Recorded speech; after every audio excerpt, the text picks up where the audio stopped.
आज मी साधं फक्त दवाखान्यात गेलो होतो. दवाखान्यात जेव्हा दिव्यांग येतो आपल्या गाडीवर, त्याच्या गाडीला 2 चाकाऐवजी 4 चाकं लावलेले असतात. का त्याला ते जमत नाही चालवायला. त्यांनी सांगितलं गाडी इथून 50-150 फूट पुढे लाव, तिथून चालत ये, मग दवाखान्याला जा. म्हणजे त्या सुरक्षा रक्षकालाही कळत नाही की माणूस दिव्यांग आहे. मी त्याच्या हातात गाडीची चावी दिली, म्हटलं जिथं पाहिजे तिथे लाव, चावी तुझ्याकडे ठेव, मी आल्यानंतर मला परत गाडी गेटवर आणून दे. म्हणजे अशी अवस्था आहे. लोकांना दिसून सुद्धा लोकांना न दिसल्यासारखं होतं. म्हणून अशा प्रकारचे मेळावे आपल्याला ठेवायला लागतात.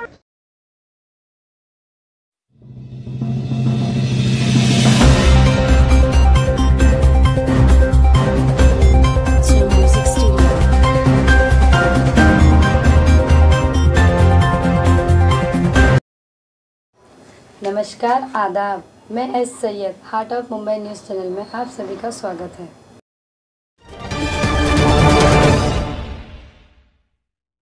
हमारे heart of Mumbai news channel को सब्सक्राइब करें और बेल आइकन दबाना ना भूलें। मुंबई न्यूज़ से आज हम मौजूद हैं मुंबई के कुर्ला इलाके में, जहाँ पे वंचित बहुजन आघाड़ी मानव विकास संस्था के माध्यम से संयुक्त दिव्यांग मेलावा का प्रोग्राम रखा गया था। आज जो इस संस्था के जो संस्थापक अध्यक्ष है, आइए जानते हैं उनसे कि जो प्रोग्राम है ये क्यों रखा गया है। सर, पहले तो चैनल में स्वागत है हमारे आपका। नमस्कार सर, ये जो वंचित बहुजन आघाड़ी और ये आपके जो मानव विकास संस्था है और ये आपने जो बड़ा ये जो दिव्यांग मेलावा जो कार्यक्रम किया, हमने देखा काफ़ी शानदार रहा। ये करने का कारण क्या आपका? ये करने का एक ही काम मकसद है कि लोगों तक दिव्यांगों के जो भी स्कीम्स है वो दिव्यांगों तक पहुंच जाए, क्योंकि दिव्यांगों के तरफ कोई भी चीज़ प्रॉपर वे से नहीं जाती है। जो अधिकारी वर्ग के नीचे है उन लोग का ही पता चलता है कि क्या स्कीम आई, क्या स्कीम नहीं आई है। और हमारा उद्देश्य है कि हर एक दिव्यांग जो ग्राउंड लेवल पे है उन तक वो स्कीम पहुँचाई जाए। ये मानव विकास संस्था का प्रयास रहेगा। हमारे सामने जो डॉक्टर विनायक पोस्कर साहब भी मौजूद है। उन्होंने कहा है कि हम फौजी और संस्था के साथ भी जुड़े हुए, जो संस्था के संस्थापक अध्यक्ष है। आइए जानते हैं उनसे कि जो आज यहाँ पे आए उनका कारण क्या नहीं। सर, पहले तो चैनल में हमारे स्वागत है आपका। और मेरा पहला प्रश्न आपसे कि आप जो यहाँ पे आए मानव विकास संस्था के माध्यम से, वंचित बहुजन आघाड़ी के माध्यम से जो काम हो रहा है, ये करने का कारण क्या है? सभी दिव्यांगों को अपना हक दिलवाना। जैसे कि आम आदमी को अपनी खुद की ज़िंदगी जीने के लिए ह्यूमन राइट्स के लॉ है, उसी तरीके से हैंडीकैप को अपने लॉ का प्रॉपर इम्प्लीमेंटेशन करने के लिए जितने भी सरकारी उनकी फैसिलिटी है उनको दिलवाने के लिए ये मार्गदर्शन शिविर आयोजित किया है। हमारे सामने जो प्रवक्ता है वंचित बहुजन आघाड़ी के, वो भी मौजूद है। सर, मैं पहले तो आपका नाम जानना चाहूँगा। और मेरा पहला प्रश्न आपसे कि मानव विकास संस्था है और वंचित बहुजन आघाड़ी, इसके साथ टाई अप कुछ समझ में नहीं आया। मेरा नाम सिद्धार्थ मुकले, मैं प्रदेश प्रवक्ता हूं वंचित बहुजन आघाड़ी का। मानव विकास संस्था ये दिव्यांगों के लिए काम करने वाली एक डेडिकेटेड संस्था है, जो हर तरीके के जो दिव्यांग है उनके छोटे से वार्ड लेवल से लेकर नेशनल लेवल तक के जो इश्यूज़ है या इंटरनेशनल लेवल पे यूनाइटेड नेशंस तक की जो फाइट है, ये करने वाली ये संस्था है। और हमारी पार्टी जो है तो वो सभी वंचित पिछड़े तबकों के लिए काम करने वाली पार्टी है। तो इसीलिए दोनों का जो इशू है, जो मोटो है, वो साथ में जुड़ता है। तो जो दिव्यांग है ये भी बहुत बड़े वंचित घटक है, क्योंकि सरकार का इनके तरफ देखने का रवैया जो है वो बहुत ही गलत है। इनको उनके जो राइट्स है, जो ह्यूमन राइट्स है, वो तो मिलना तो बहुत दूर रहा, लेकिन उनके जो अधिकार के लिए गवर्नमेंट की तरफ से निधि निकलता है, जो पैसा खर्च होता है, वो भी उन तक पहुंचता नहीं है। तो पॉलिटिकल लेवल पे हमें सिर्फ भाषणबाजी दिखाई देती है। जो भी कोई सत्ता में हो, पहले कांग्रेस राष्ट्रवादी की सत्ता थी महाराष्ट्र में, और यूपीए का गवर्नमेंट था इंडिया में, अभी एनडीए का गवर्नमेंट आ गया उधर, यहाँ पे बीच में देवेंद्र फडणवीस की बीजेपी की सत्ता आई थी, अभी फिर से अभी 3 पार्टियों के आ गए। ये सब बदलता है, लेकिन एक चीज़ कायम है, वो है दिव्यांगों के जो प्रॉब्लम है वो बदल नहीं रहे। उन पे कोई सवाल, उनके प्रॉब्लम पे कोई सोल्यूशन गवर्नमेंट की तरफ से नहीं आ रहा है। तो एक पॉलिटिकल पार्टी जो वंचितों के लिए काम करती है, तो हमारा ये दायित्व है कि इन वंचित समूहों के लिए हमने काम करना चाहिए। इसलिए ये दोनों संस्थाओं का क्लब करके हमने ये प्रोग्राम आज शुरू किया है। ये आगाज़ है, ये शुरुआत है। वंचित बहुजन आघाड़ी हर तरीके के वंचित तबके के लिए काम करने वाली एक पार्टी है। तो आज हम इनके मार्गदर्शन में, इन संस्था के मार्गदर्शन में हमने आज ये प्रोग्राम यहाँ पर आयोजित किया था, और आज से हमारा ये काम शुरू हुआ है मुंबई में। जो आगे अभी बहुत बड़े पैमाने पर बढ़ेगा। और जो पालिका लेवल पर है, स्टेट गवर्नमेंट के लेवल पर है, जो दिव्यांगों के प्रश्न जो है, जो प्रलंबित रखे गए पिछले भी सरकार की तरफ से और ये भी सरकार की तरफ से, उनका हल लाने के लिए ये हम पार्टी लेवल पे काम करेंगे। मेरा सवाल एक और आपसे है कि अल्लाह और भगवान ने हमें और आपको तो ठीक बनाया है, आप इस कार्यक्रम में आए हैं, आप प्रवक्ता हो, आपने जो भाषण वगैरह भी दिए, लोगों ने सुना है, तो ज़्यादातर तादाद में जो दिव्यांग आज आपके सामने आए, तो आपको कैसा लगा उनको देख के?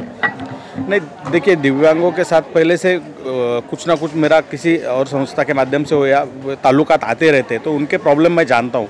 मेरे क्लासमेट दिव्यांग रहे तो उनके क्या प्रॉब्लम्स होते हैं, उनकी फैमिली क्या फेस करती है, वो मैं पहले से जानता हूँ, वो मुझे मालूम है और उनके प्रति मेरी संवेदना है, इसीलिए मैं आज ये प्रोग्राम में हूँ। और एक अच्छी बात यह है कि मेरी पार्टी जो है, मेरे लीडर जो है, तो वो इन सभी चीज़ों को बदलाव करने के लिए, ये जो परिस्थिति बदलने के लिए काम करने वाली पार्टी और लीडर मुझे मिले, तो मैं बड़ी ही पॉजिटिविटी के साथ यहाँ पर आया हूँ। और मुझे बहुत अच्छा लगा कि ये हार मानकर या थक कर घर पर नहीं बैठे। अगर किसी का हाथ दिव्यांग है, कोई पैर से दिव्यांग है या किसी और ऑर्गन से दिव्यांग है, वो थक कर घर पर नहीं बैठे, वो फाइट करने के लिए आए हैं कि हमें कुछ ना कुछ यहाँ पर पॉजिटिव मिलेगा, हम साथ में आएंगे और कुछ काम करेंगे। ये पॉजिटिविटी जो है, ये लेकर मैं आज यहाँ से जा रहा हूँ। मैडम, आप भी साथ में आए, मिला हुआ है, दिव्यांग मिला हुआ, उसमें क्या कहना है आपका? मेरा यही कहना है कि जो दिव्यांग है उन्होंने खुद को कमज़ोर नहीं होना चाहिए। वो लोग खुद कमा सकते भी है, और जो हम लोग कर सकते हैं उससे ज़्यादा ये लोग कर सकते हैं। इनके मन में ऐसा जो डर रहता है कि बाबा हम लोग कुछ नहीं कर सकते, यही ये सब हम लोगों को दिखाना है कि दिव्यांग बोलेगा तो कुछ कम नहीं है, उन लोगों को अपने पैरों पर खड़ा रहना चाहिए।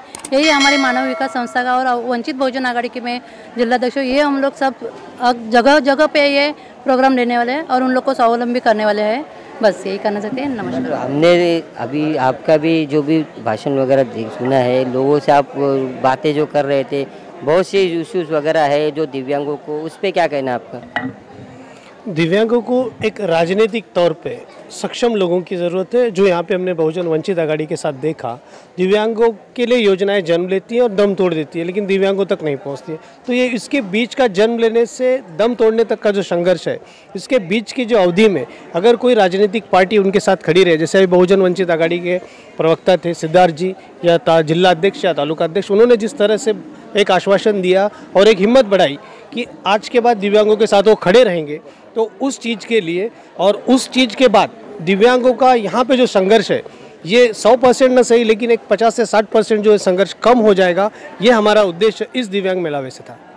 सर, मेरा आखिरी सवाल आपसे कि ये जो कार्यक्रम हुआ है, इसके बाद का क्या स्टेप है और लोगों की जो ज़रूरत की जो चीज़ें वो कैसे आप आगे तक पहुँचाने वाले? अभी आज के डेट में, आज के प्रोग्राम में जिन्होंने रजिस्ट्रेशन किया है या जिनके नंबर आए हैं, उनके यूआईडी दिलवाना है या उनको जो कार्ड है वो दिलवाने का पहला प्रयास रहेगा। जब दूसरा प्रोग्राम का नियोजन होगा तो अगला मोटो या अगले जो भी सिंबॉलिक रहेंगे वो हम लोग डिक्लेयर करेंगे। ऐसे ही लोगों के साथ काम करते हैं, लोगों को मदद करते हैं और लोगों के साथ जुड़ने के लिए हमको कहते हैं, तो हमको जो मौका मिला इनसे जुड़ने का, वो मौका हमने नहीं छोड़ा है। और इनके साथ हम लोग, हमारी पार्टी रहेगी और हम खुद रहेंगे। इनका जो भी इशू रहेगा दिव्यांग व्यक्ति का, हम लोग हमेशा उनके साथ रहेंगे। इनका जो भी प्रॉब्लम रहेगा हम लोग सॉल्व करने का पूरा प्रयत्न करेंगे। इस कार्यक्रम के बाद में आप लोग आज और क्या करने वाले? हमारे जैसे जिला अध्यक्ष संतोष अमूल के दादा ने आज के कार्यक्रम में जाहिर किया है कि पूरे तालुका, मतलब एक तालुका नहीं तो हमारे ज़िले में 6 तालुका आते, तो पूरे 6 के 6 तालुका में हम ये प्रोग्राम करेंगे। उनका यूएनआईडी रजिस्ट्रेशन करेंगे। उनको जो भी इशू रहेगा, उनका रोजगार का प्रॉब्लम रहेगा, उनका फैमिली का कुछ भी इशू रहेगा, वो हम लोग पूरा शॉर्ट आउट करने का पूरा प्रयत्न करेंगे। बहुजन आघाड़ी और मानव विकास संस्था के जो पदाधिकारी थे, उन्होंने साफ साफ कहा है कि जो लोगों की जो बेसिक सुविधा है वो सरकार तक पहुंचाने की कोशिश करेंगे। अब कितनी कोशिश होती है और कहां तक बातें पहुंचती है, उस पर भी हमारी नज़र बनी रहेगी। जब तक के लिए धन्यवाद।